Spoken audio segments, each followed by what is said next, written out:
রাতে আন্ডারপেন ছাড়া ঘুমানো নারী ও পুরুষ উভয়ের জন্যই অনেকভাবে উপকারী হতে পারে।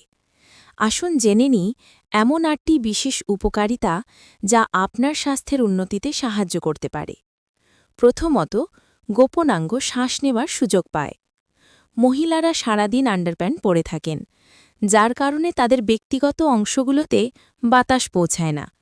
কিন্তু যখন তারা রাতে আন্ডারপেন ছাড়া ঘুমান, তখন ওই অংশ খোলামেলায় ও শ্বাস নেওয়ার সুযোগ পায়। এতে শুধু সতেজতা অনুভূত হয় না, বরং সুস্থ থাকতে সাহায্য করে। দ্বিতীয়ত, চুলকানি ও জ্বালায় আরাম মেলে। মহিলাদের অনেক সময় ব্যক্তিগত অঙ্গে চুলকানি বা জ্বালার সমস্যা দেখা দেয়, যার প্রধান কারণ হতে পারে টাইট বা সারাক্ষণ পরা আন্ডারপ্যান্ট। এমন অবস্থায় রাতে আন্ডারপ্যান্ট ছাড়া ঘুমালে বা ঢিলেঢালা পোশাক পরলে আরাম ও স্বস্তি পাওয়া যায়।